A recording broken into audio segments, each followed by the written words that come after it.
El sermón del día de hoy va a terminar lo que estuvimos haciendo durante el mes de julio, que fue hablar del agradecimiento. Y hoy día, para terminar, vamos a hablar de lo contrario al agradecimiento, a la ingratitud, a modo de una especie de advertencia para nuestras vidas y que podamos huir lo más que podamos de este pecado. El título del sermón es Cuando el corazón olvida decir gracias. Quiero hacer una confesión que no me enorgullece.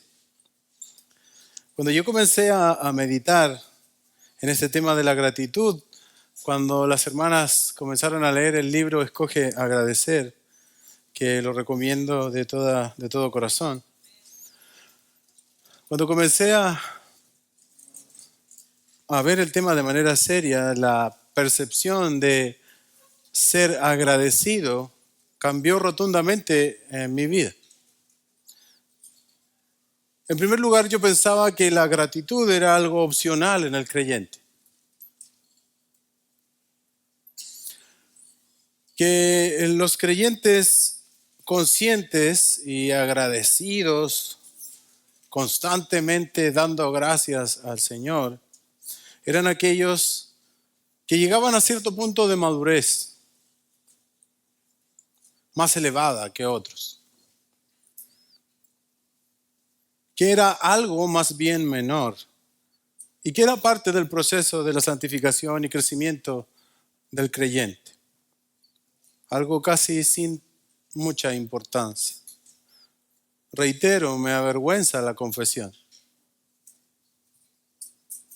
Sobre todo al conocer las consecuencias y los peligros de no ser agradecidos y cómo Dios ve la ingratitud. Y eso terminó de avergonzar aún más mi corazón. Ahora lo que puedo decir es que la ingratitud es una pandemia para el alma. Abrazar la ingratitud es algo totalmente serio y nefasto para la salud de nuestra propia alma y para las almas de quienes están a nuestros lados. Es muy peligroso cuando el corazón se olvida de decir gracias. La ingratitud es una enemiga que merodea nuestras almas y la merodea de manera sutil, cual depredador. Acecha nuestras vidas para que pequemos contra Dios, de quien hemos obtenido todo. Y quien nos manda a tener un corazón agradecido todo el tiempo, en toda circunstancia y por todas las cosas. El libro de Nancy DeMoss, Escoge Agradecer, por el cual doy gracias a Dios también por su autora, que ha bendecido a muchas mujeres en medio nuestro, en esta humilde iglesia. Dice en una parte de la cual es mi favorita del libro, y fue lo que me cautivó del libro para poder leerlo más, es que la autora sugiere un reto a las mujeres, el reto de cultivar el agradecimiento y abandonar la ingratitud y la crítica en el matrimonio. Así era el desafío. Y el reto consistía en dos cosas muy sencillas. Primero, proponerse a no decir nada negativo del marido, ni a él directamente, ni a nadie cerca de él durante 30 días seguidos.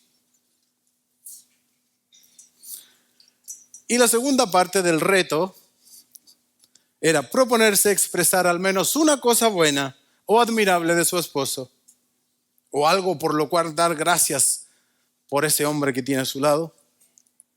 Decírselo a él o decírselo también a otra persona durante 30 días. Y lo que me atrapó del reto, porque yo cuando lo leí dije, pero esto no es tan difícil, como uno no va a poder no criticar a la persona por 30 días. ¿Por qué se ríe? Es difícil. Lo que me atrapó de eso no fue el reto en sí, sino los testimonios de las mujeres que decidieron hacer el reto. y los desafíos de este sencillo e inocente reto.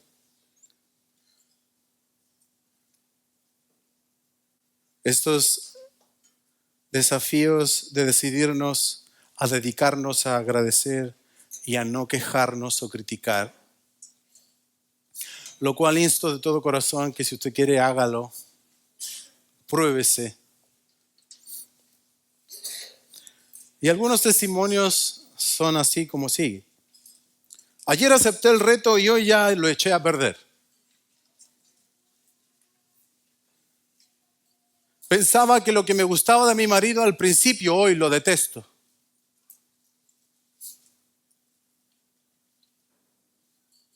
Su calma y su paciencia del principio ya para mí son abominables. Otro testimonio. Antes de aceptar el reto pensaba que solo a veces le hablaba mal a mi marido. O a veces hablaba mal de él.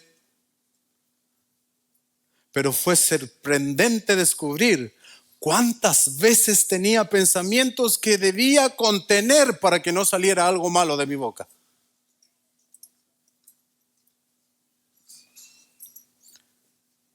El último testimonio. En los últimos años de los 40 que llevamos, he dejado de expresarle palabras de aprecio y gratitud, tornándose en una relación solo de quejas y críticas.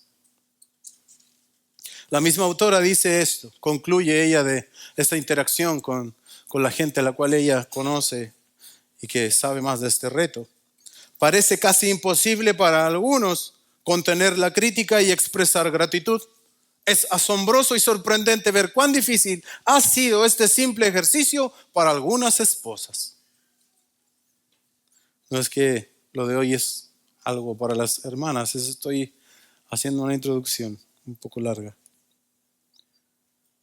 Y otra conclusión que es de donde me quiero tomar es lo siguiente. Y es asombroso cómo la ingratitud puede desgastar nuestros hábitos, costumbres y nuestras relaciones. Entonces, pensando en esto y lo difícil que es enfrentarlo y cuán cierto es esto de la ingratitud en nuestras vidas, ¿cierto? Dígame que sí, es así. De todo corazón yo quiero terminar este tiempo de la gratitud para que nosotros pongamos atención en la ingratitud y la desechemos de nuestras vidas.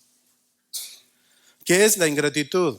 Bueno, es el rechazo consciente de reconocer y responder de una manera adecuada a los beneficios recibidos, especialmente cuando estos vienen de Dios.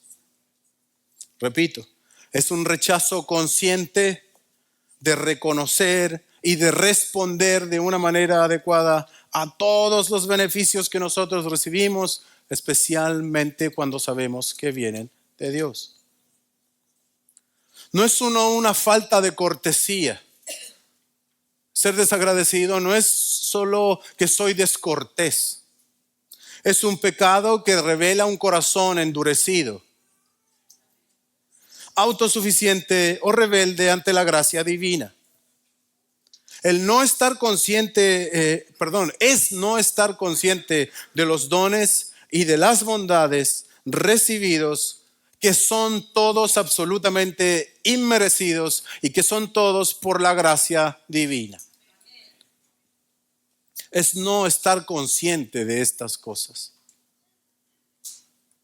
Cuando somos ingratos es que nosotros creemos lo contrario, que merecemos lo que recibimos y aún merecemos más. Y nos volvemos insaciables y nada nos contenta. La ingratitud, hermanos, no es simplemente algo contrario a ser agradecido y ya. Pastor, ¿sabe qué? A mí me cuesta ser agradecido. Dios me ayude, me voy para la casa, cierro la puerta y sigo mi vida. No, no es simplemente así. Porque si yo no soy agradecido, entonces soy un desagradecido. Y cuando soy un desagradecido, de mi boca no salen alabanzas, sino que salen quejas.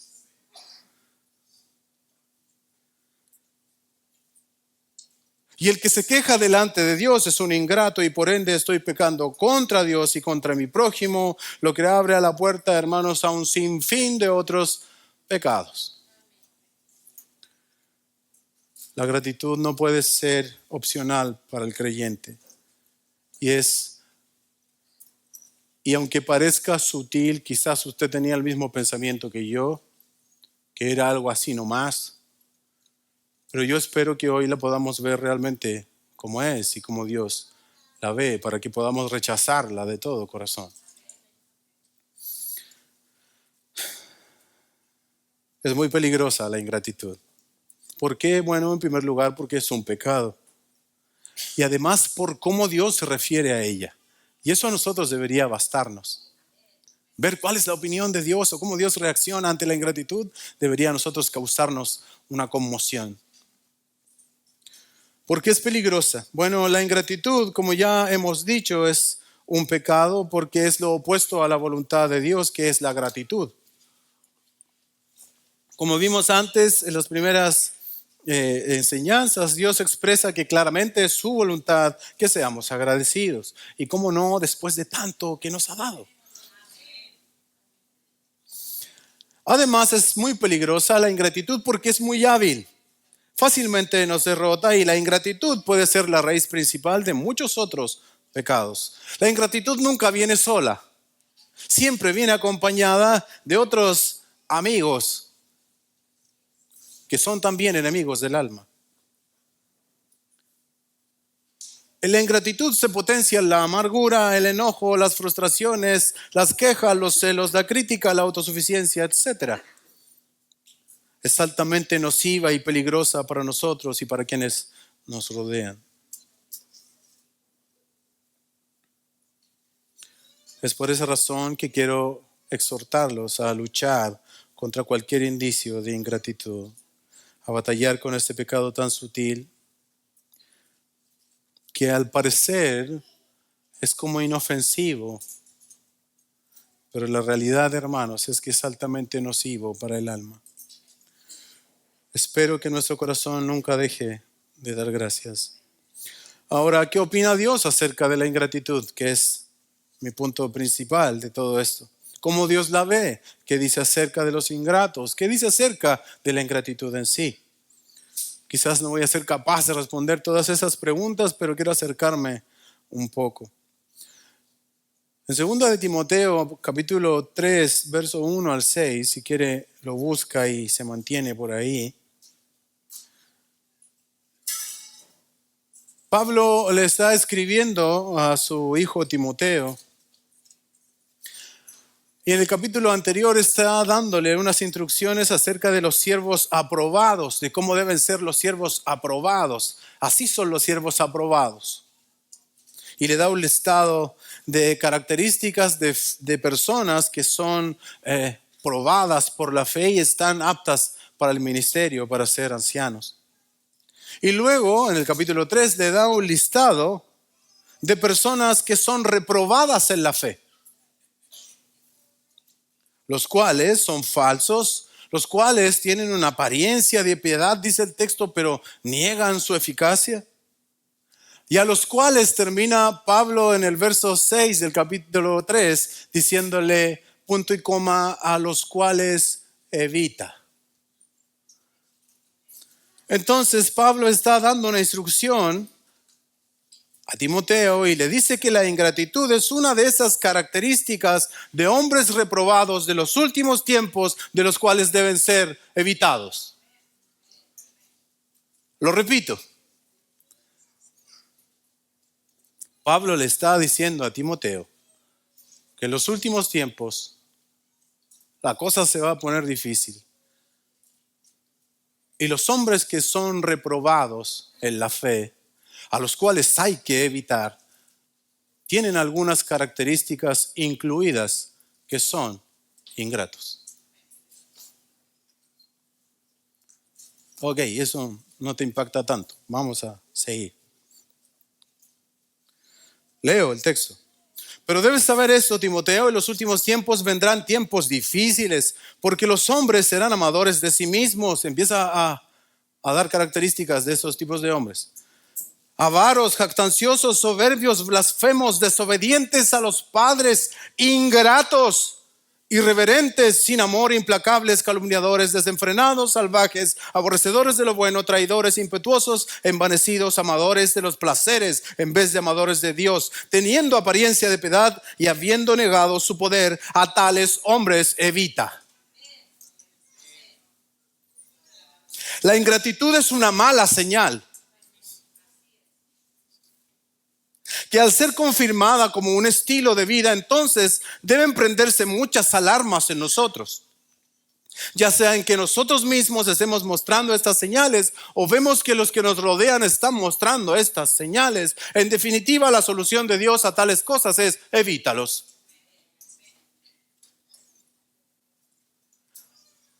O sea que la ingratitud no era así nomás. Al parecer no.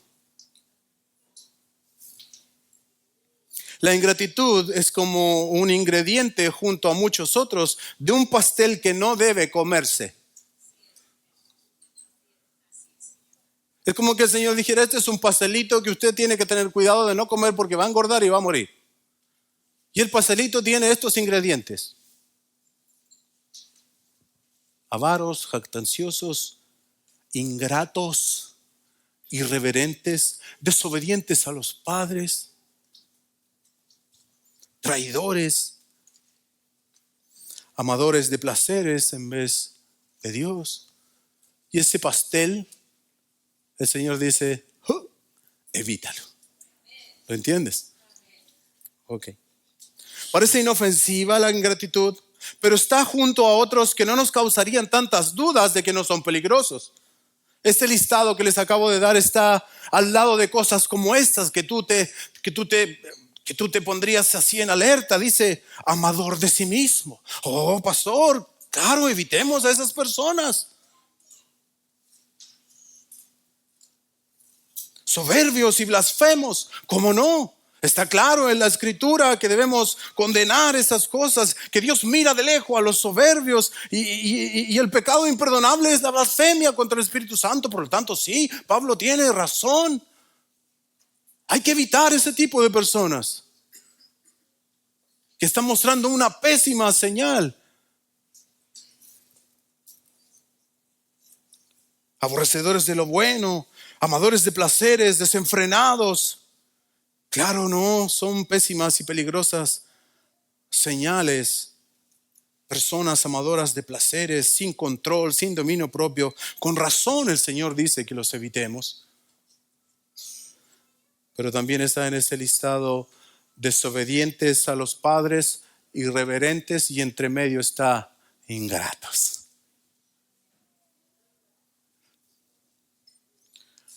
A los tales evita.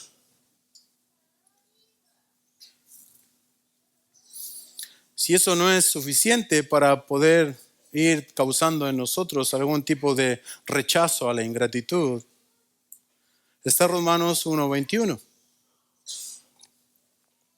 que podríamos definirlo como que la ingratitud es como la fuente también de otros males.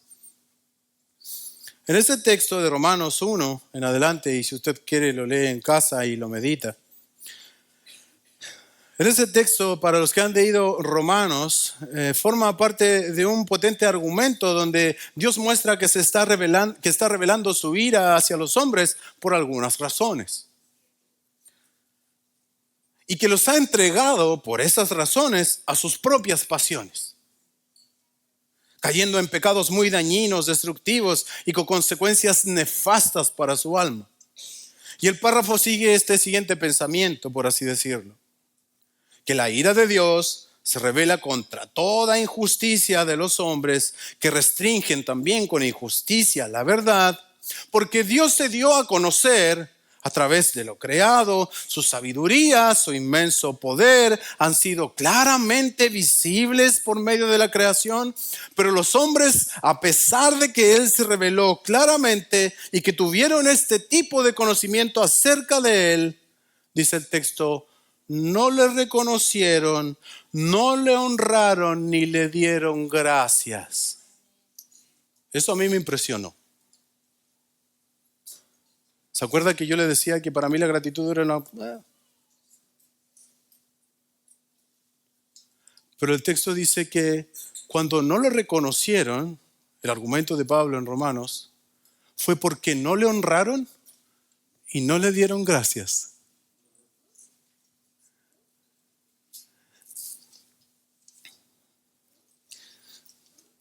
Sino que se hicieron sabios en sus propios razonamientos y su corazón fue entenebrecido y Dios los entregó a sus pasiones. Se deshonraron a sí mismos y sus propios cuerpos y Dios los entregó a pasiones degradantes y así como ellos no tuvieron bien en reconocer a Dios, Dios los entregó a una mente depravada para que hicieran las cosas que no les convienen. Porque no lo reconocieron de Dios como Dios, no honrándole ni dándole gracias. Vemos entonces que la gratitud o la ingratitud en este caso es algo que desencadena también la ira de Dios.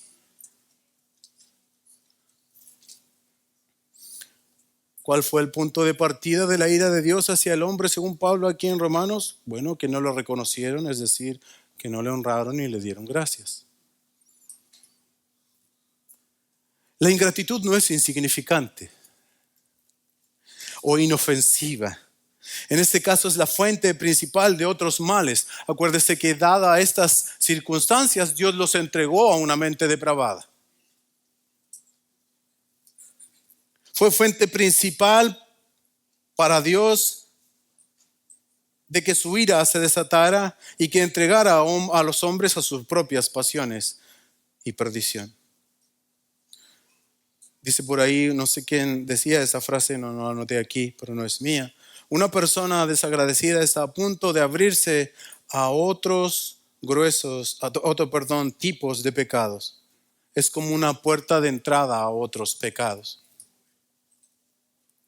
La ingratitud es una de las armas más letales de nuestro enemigo y nuestras vidas, nuestros hogares y nuestras iglesias probablemente han sufrido sus efectos.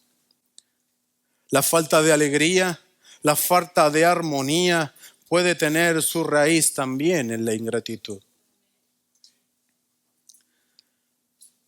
Entonces, hemos visto que era una de las características de hombres reprobados a los cuales había que evitar. Vimos también leyendo solamente, no profundizamos en absoluto, pero que el argumento de Pablo es que no reconocieron a Dios a través de cómo Él se reveló, no honrándole ni dándole gracias.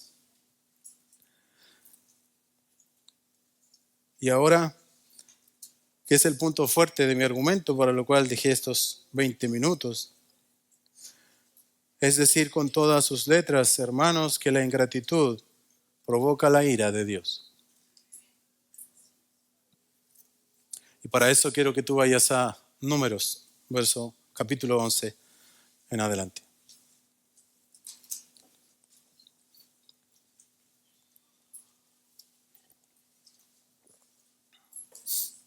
Hacía muy bien Miguel al leer el Salmo 106.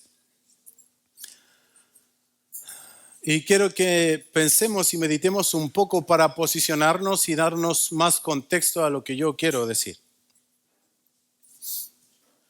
¿Cuántos años estuvo en cautividad el pueblo de Israel en Egipto?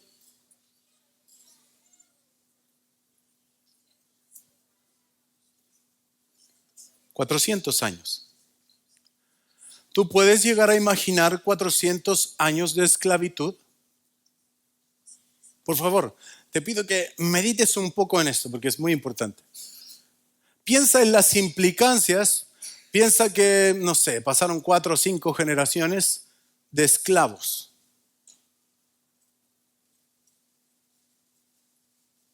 El concepto de esclavitud de nuestros tiempos ni se asemeja al tiempo de las Escrituras. Acuérdate, los esclavos eran nada. Los esclavos eran un objeto. El esclavo no tenía voluntad absoluta. Si su amo decidía que hasta el día de hoy llegaba su vida, se acabó. Entonces el pueblo de Israel estaba en esta dinámica de esclavitud. 400 años esclavos comienzan a clamar y Dios los oye. Envía a este hermoso siervo Moisés y pasa una de las cosas que casi todo el mundo conoce, sea o no creyente: las 10 plagas. Y saca con mano poderosa de Egipto a un pueblo que había sido esclavo durante 400 años. El clímax de la salvación que el Señor hace para este pueblo luego de 400 años de esclavitud es que abre el mar y el pueblo pasa en seco por medio del mar. En seco por medio del mar. Y cuando sus enemigos venían a querer atraparlos, el mar, ¡pum!, se cierra. Todo esto porque Dios había prometido que les iba a dar una tierra a la cual ellos iban a llegar y ser libres.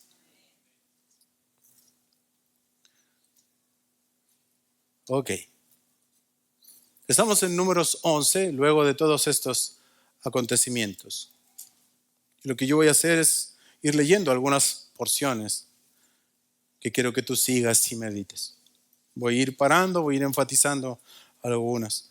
Si se pierde la lectura, le ruego lo pueda leer en su casa. El título que tiene la NBLA es El pueblo se queja contra el Señor. Acuérdate, estamos en el punto que la ingratitud provoca la ira de Dios. El verso 1 comienza y dice: el pueblo comenzó a quejarse en la adversidad.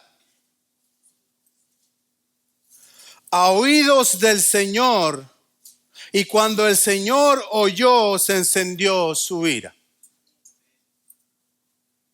Repito, el pueblo comenzó a quejarse en la adversidad y a oídos del Señor, y cuando el Señor lo oyó, se encendió en su ira. Y el fuego del Señor ardió entre ellos y consumió un extremo del campamento. Entonces el pueblo clamó, Moisés oró y el fuego cesó. Ok. Verso 4. El populacho, dice esta versión mía, o algunas versiones dicen la gente que no era judía y que habían venido con ellos en esta salida de Egipto, o los gentiles, por decirlo de alguna forma, que estaban entre ellos, tenían un deseo insaciable. Y también los israelitas volvieron a llorar y dijeron, y escuche, y aquí se empieza a poner grave el tema: ¿quién nos dará carne para comer?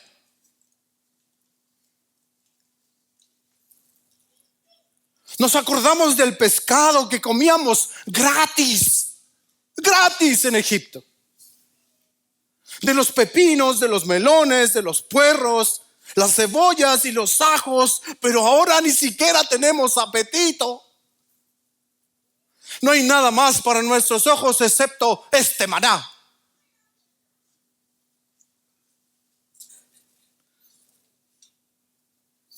Verso 10. Moisés oyó llorar al pueblo por sus familias y cada uno a la puerta de su tienda, y la ira del Señor se encendió en gran manera.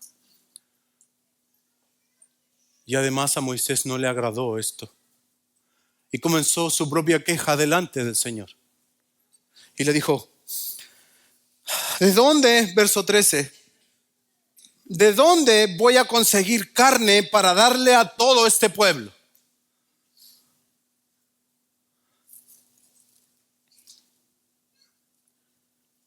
Porque claman a mí diciendo, danos carne para que comamos. Yo solo no puedo llevar todo este pueblo porque es mucha carga para mí. Y si así me vas a tratar, oh Señor, te ruego que me mates si he hallado gracia delante de tus ojos y no me permitas ver esta desventura.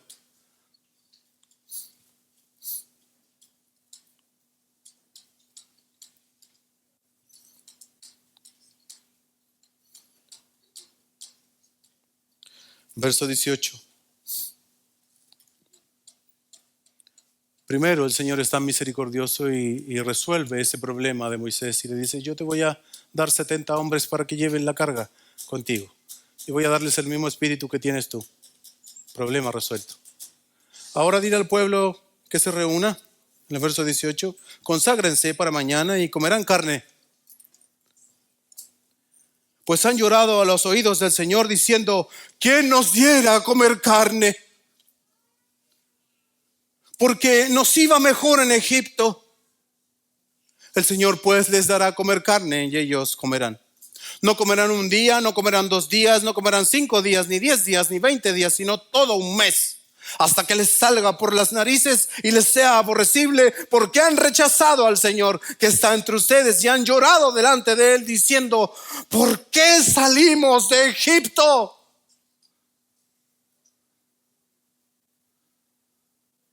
¿Te has encontrado en esa actitud? Yo sí. Eso es muy humillante.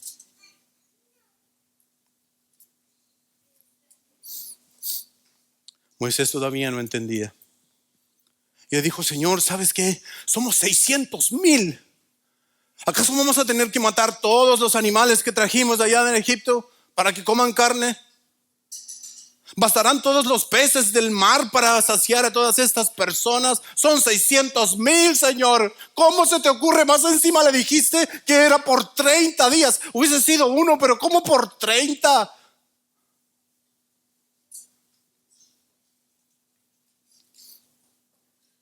Verso 23. Y el Señor dijo a Moisés: ¿está limitado el poder del Señor?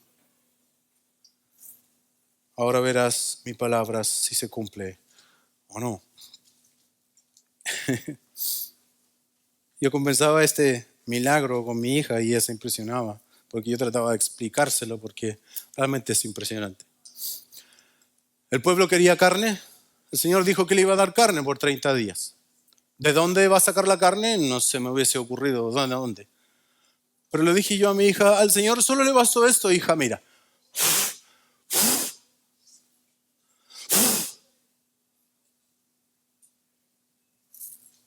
Y salió de parte del Señor un viento que trajo codornices del mar y las dejó caer junto al campamento. Fin del problema.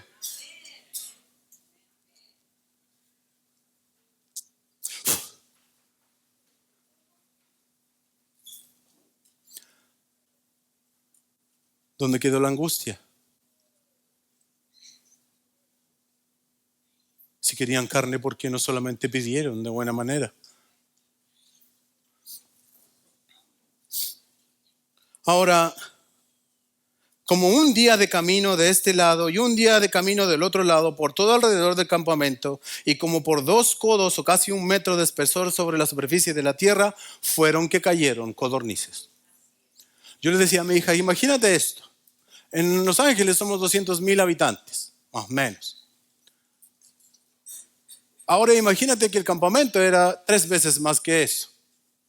Pero vamos a darle la misma superficie. Imagínate que todos Los Ángeles era el campamento del pueblo de Israel. Y el Señor mandó que cayeran alrededor de esto un día de camino para allá lleno de codornices alrededor de todo el lugar. Y no solo una en el suelo, sino que 1 metro de codornices. El que recogió menos, dice el texto, recogió 2 toneladas. Otra versión dice 50 canastos. El que recogió menos.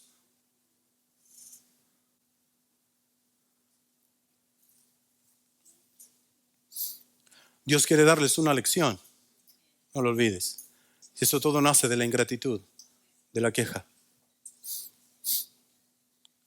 Ahora dice el verso 33, pero mientras la carne estaba entre sus dientes, antes que la masticara, la ira del Señor se encendió contra el pueblo y el Señor hirió al pueblo con una plaga muy mala. Por eso llamaron a aquel lugar Kibrot Ataba, porque allí sepultaron a los que habían sido codiciosos. Pero esto no termina. Aquí vienen mis últimos 10 minutos. Luego de este episodio, Moisés le dice a su gente: ya, ahora estamos a punto de llegar a la tierra que el Señor nos prometió. Vamos a enviar a 12 personas para que vayan a ver esta tierra y nos cuenten cómo está la tierra. Entonces uno de cada tribu tenía que ir a ver cómo era la tierra que el Señor les había prometido. Entonces uno de cada tribu fueron. Estuvieron 40 días y volvieron. Había 2 de esas personas que trajeron un reporte que era positivo. Bueno, los otros 10 muertos de miedo trajeron un informe malo. Los del informe bueno eran Josué y Caleb. No me sé los del informe malo. Es muy difícil. Pero resulta que mientras ellos iban a explorar, empezaron a ver que la tierra que el Señor les había prometido tenía varios habitantes y todos guerreros. Y había algunos que eran muy grandes, eran gigantes. Dice el texto, parecíamos langostas al lado de ellos. Entonces cuando trajeron el informe al pueblo y dijeron, ya, ¿cómo está? ¿Cómo es la cosa? Estamos mal. Estamos mal porque los pueblos son todos ejércitos, son peleadores, nos van a matar. En cambio Josué y Caleb dijeron, pero ¿cómo se les ocurre? Ellos son nuestra presa, Dios los ha dado para nosotros, Él lo prometió. ¿Sabe lo que dijeron de ellos? Mátenlos, apedréenlos. Pero la presencia de Dios se manifiesta.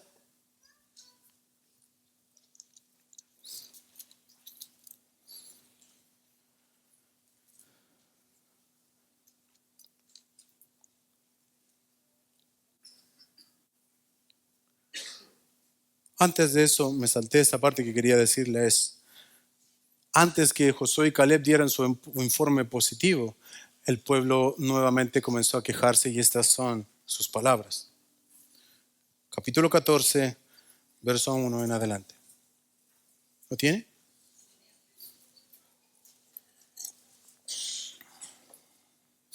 Entonces toda la congregación se levantó y clamó y el pueblo lloró aquella noche. Todos los israelitas murmuraron contra Moisés y a Aarón. Y toda la congregación les dijo a Moisés y a Aarón, escucha hermanos, 2 puntos. Ojalá hubiéramos muerto en la tierra de Egipto. Es más, ojalá hubiéramos muerto en el desierto. ¿Por qué nos trae el Señor a esa tierra para caer a espada? Nuestras mujeres, nuestros hijos van a caer cautivos. ¿No será mejor que nos volvamos a Egipto? Se decían unos a otros, nombrémonos un jefe y volvámonos a Egipto.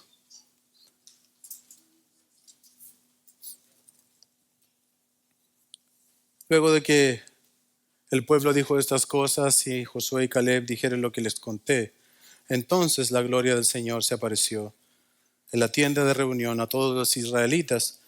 Verso 11, y el Señor dijo a Moisés, escucha, ¿hasta cuándo me desdeñará este pueblo? ¿Y hasta cuándo no creerán en mí a pesar de todas las señales que he hecho en medio de ellos?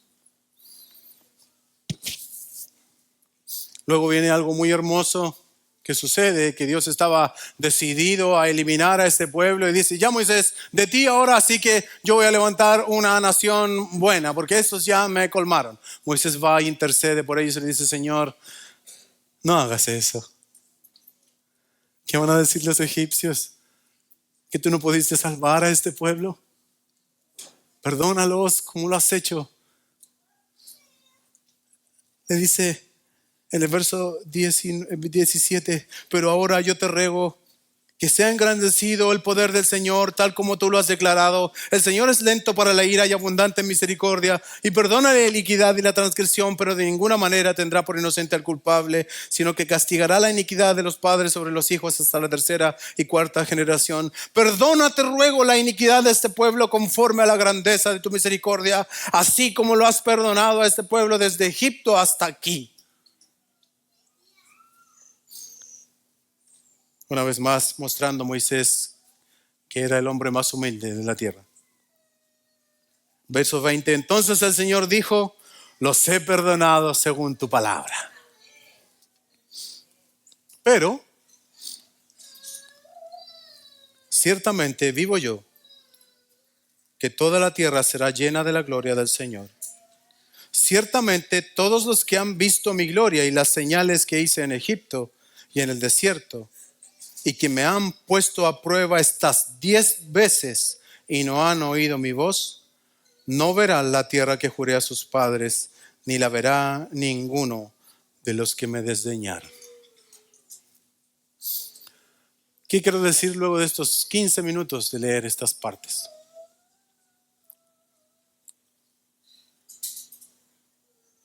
Dios, no dejando de ser misericordioso, ni compasivo, ni justo, nos está enseñando de una manera muy clara que la ingratitud provoca la ira de Dios. Que nuestras quejas llegan a sus oídos. ¿Lo estás viendo? ¿Lo ves? Nuestras quejas llegan a sus oídos. ¿Y por qué es tan terrible lo de la queja? Ellos decían, ¿por qué no volvemos a nuestra antigua condición? ¿O por qué no tenemos lo que ya no tenemos? ¿Por qué ahora tenemos esto y no tenemos aquello? ¿Por qué eso es despreciable para el Señor? Porque Él te lo dio. Y cuando tú te quejas de lo que Él te dio, entonces estás sugiriendo que Él no es tan sabio como dice ser, que no es tan bueno como dice ser, que no es tan justo como dice ser, porque si no te daría lo que tú deseas ahora, el día de hoy. Y no tendrías lo que tienes, haciéndote tú más sabio, más inteligente, más bueno, más juicioso que Dios mismo. Lo cual en ninguna manera es así. Hermanos, Dios no dejó de ser misericordioso. Él le dijo a Moisés, ok, yo los voy a perdonar. Ok.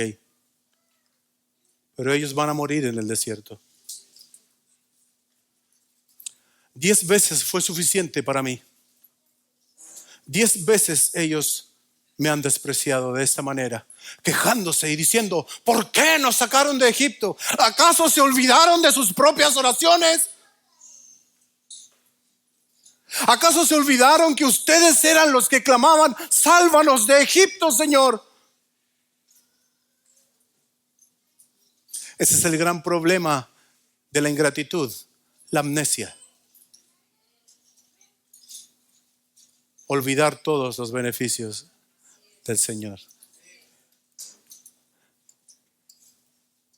En los capítulos vemos uno de los efectos más importantes de la ingratitud, que es la falta del reconocimiento de la bondad de Dios, y es no reconocer cada uno de sus dones, que es la queja, y eso desata la ira de Dios. Dios escucha la queja, y la queja que viene de la ingratitud provoca la ira de Dios. Es lo que a simple vista el pasaje nos enseña.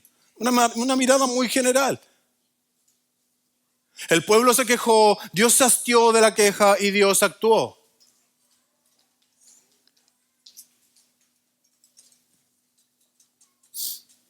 Las quejas del pueblo, la ingratitud por su situación en la que se encontraban, los llevó a pecar continuamente contra Dios hasta que Él decidió ejecutar su ira de una manera justa, sin saltar su misericordia y su compasión.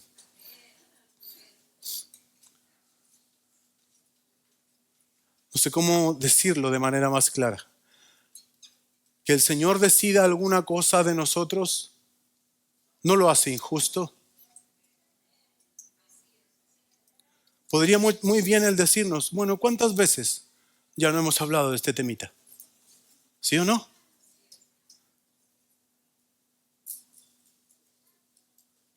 Y aquí estamos, una vez más. La pregunta es, ¿qué haremos? ¿Seguiremos no dándole importancia o seguiremos nuestro camino haciendo cambios significativos en Él? Es por esa razón que la ingratitud debemos verla como no algo leve ni superficial, porque es un asunto muy serio y debemos tener cuidado de las palabras de nuestra boca, porque Dios está atento. Hermanos, tenga mucho cuidado de lo que usted dice. Ay, si tú me hubieras dado otra casa, esto sería distinto. No. Te podría dar una mansión y la cosa no va a ser distinta. Ay, el marido que me diste. Tienes.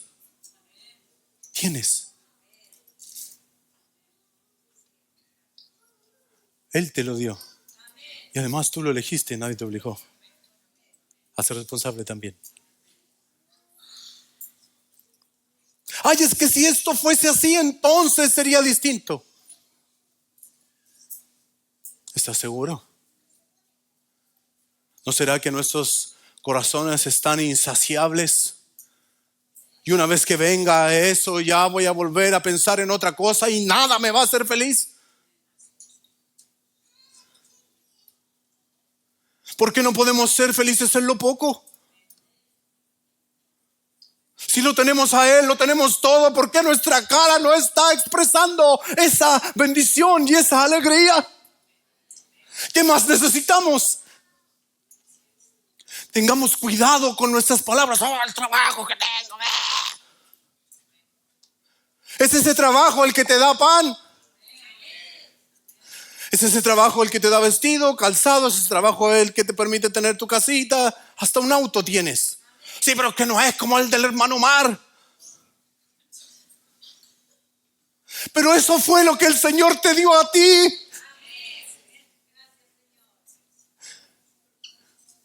Y sin duda es más de lo que tú mereces. Y más de lo que tú necesitas.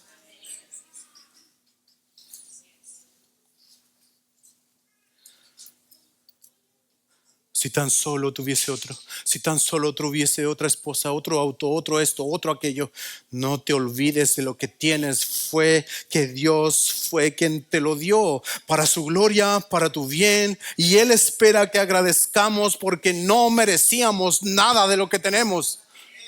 Es el gran problema de la ingratitud, hermanos amados, y que hay que darle la pelea, que nosotros pensamos que merecemos cosas.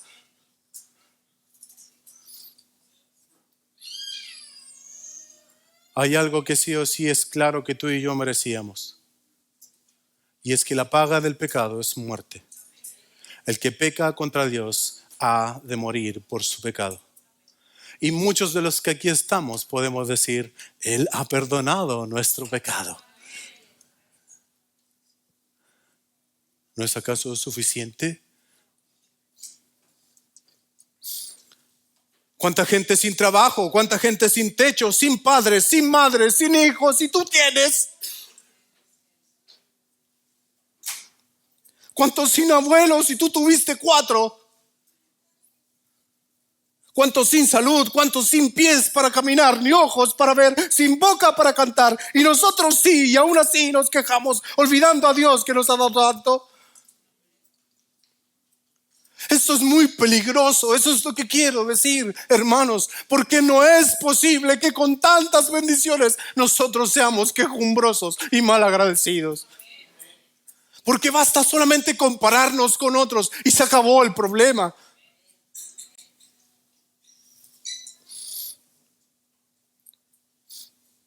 Por favor, veamos los efectos de no ser agradecidos, de olvidar fácilmente que todo lo que viene de su mano, de despreciar sus bondades, de despreciar sus dones, que es a fin de cuentas despreciarlo a Él. En cambio, debemos dar gracias porque tenemos mucho más de lo que merecemos y que necesitamos.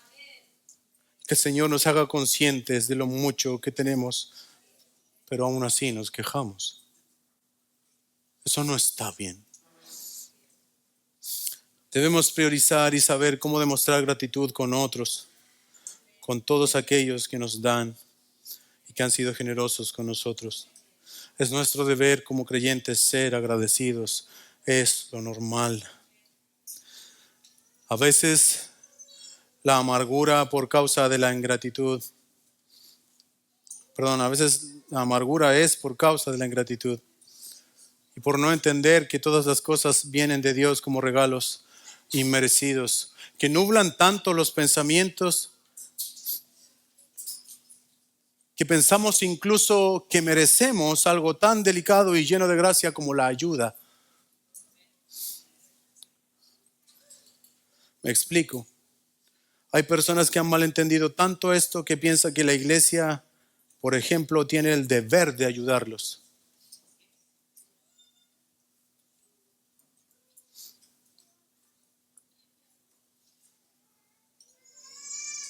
Si nos enfrascan en una serie de críticas hacia la falta de amor hacia ellos. Ay, es que la iglesia debería ser así porque dicen que aman y no aman. ¿Dónde está el amor para mí?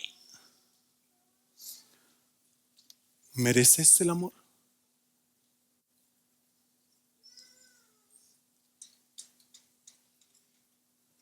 La respuesta es no.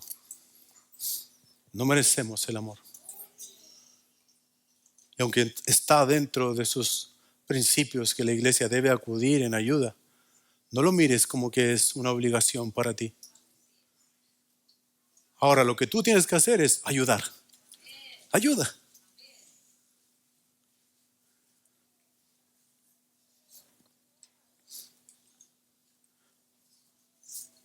Como evitar la ingratitud. Y aquí voy terminando.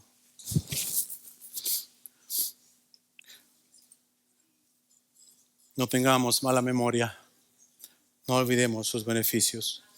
Acuérdate, es un mensaje constante de Moisés al pueblo de Israel, camino a la tierra prometida en Deuteronomio. Acuérdate de tu Dios cuando estés en la tierra próspera.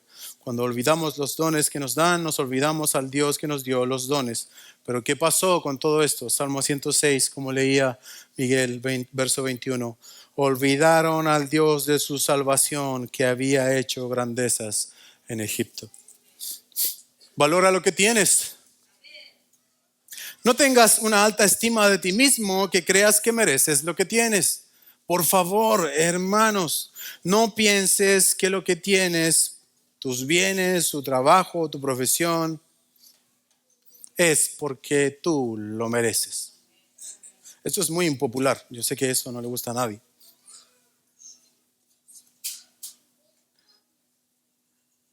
Piensa que eres inmerecedor y que eres un deudor, no que te deben a ti. Tú eres el que debe. Tú le debes a Dios todo lo que tienes.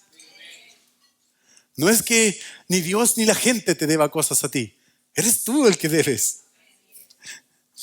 Eso explica por qué el descontento de muchos que tienen muchas cosas pero nunca es suficiente. Piensa qué es lo prescindible y lo imprescindible para ti. Otra cosa que nos va a ayudar mucho en esto de la ingratitud es, por favor, no te compares. No lleves la cuenta de lo que tienen los demás y valora lo que tienes. Agradece lo que los demás tienen y no te quejes por lo que no tienes y da gracias por lo que sí tienes. No, que yo le llevo la cuenta al hermano Yair que ahora ya se fue al campo y tiene otro auto. No, que el hermano aquí, que el hermano... Oye, al final usted sabe todo de todos y está preocupado de eso. Y se está dando cuenta que esas cosas no lo dejan avanzar y tiene resentimiento con todo el mundo y ve a Dios como que es malo porque a todos les dio menos a usted. Y te olvidas que tú tienes tu casa, tú tienes tu auto, tienes tu esposa, tus hijos, tu ropa, tu comida. Y además estás panzón.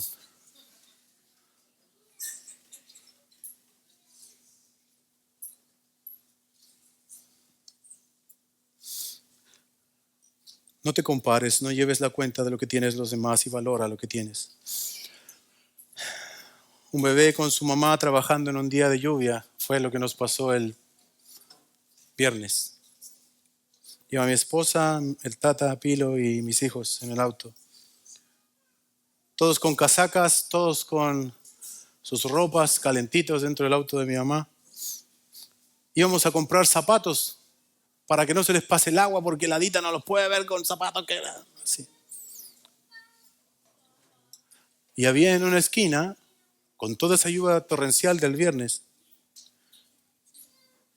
una madre con su hijito vendiendo cosas sentados en el suelo. El niñito estaba feliz. Yo miré al niño, miré a mis 3 niños atrás, miré a mi esposa, miré a la mujer. Y dije, Señor, ¿cuál es la diferencia?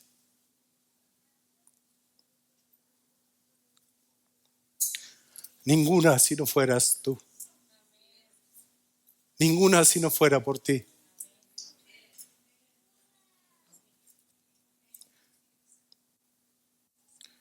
Y lo único que le pedía al Señor, Señor, que esos niños se den cuenta de cuánto tú les has dado. No sé si esa mamá tenía papá, ese niño tenía papá, no sé si tenían casa, no sé cómo iban a dormir, pero yo sé cómo iban a dormir los míos. Y aún así no nos damos cuenta muchas veces de todo lo que tenemos. Y aflora la ingratitud. Oh, si es que tan solo pudiera tener otro calefactor arriba. Conténtate con lo que tienes. Dios te lo ha dado. Abandonemos todo tipo de inclinación ingrata que nos haga olvidar el regalo más grande que hemos recibido de parte de Dios, a Cristo Jesús, por quien tenemos el perdón de nuestros pecados, nuestra justificación, nuestra redención, nuestra reconciliación con el Padre y vida eterna en Él. Por quien ahora somos hijos de Dios y somos considerados de su familia. Además, Él intercede por nosotros diariamente ante el Padre y es en quien encontramos todo lo que nuestra vida necesita para caminar agradando a Dios. No te olvides de Cristo que te sacó de la cautividad del mundo para llevarte a un lugar nuevo y hermoso. No reniegues de su desierto, no reniegues de sus caminos, no reniegues de las pruebas, ni te olvides que Él te sacó de donde te sacó. Él ha prometido un futuro esplendoroso para ti. Si nuestro corazón ha dejado de decir gracias, de tal forma que hemos caído incluso en muchos otros pecados, producto de nuestra ingratitud a Dios, es momento de pedir perdón a nuestro Señor. Y me quedo con la oración que hay en el libro, en uno de sus capítulos, que no me acuerdo. Libro, escoge agradecer. Dice así: Señor, perdónanos por a menudo olvidarnos de tu bondad. Perdónanos por actuar como si mereciéramos algo más o algo diferente de lo que hemos recibido. Perdóname por compararme con los demás y por comparar las bendiciones que yo he recibido con las bendiciones de los demás.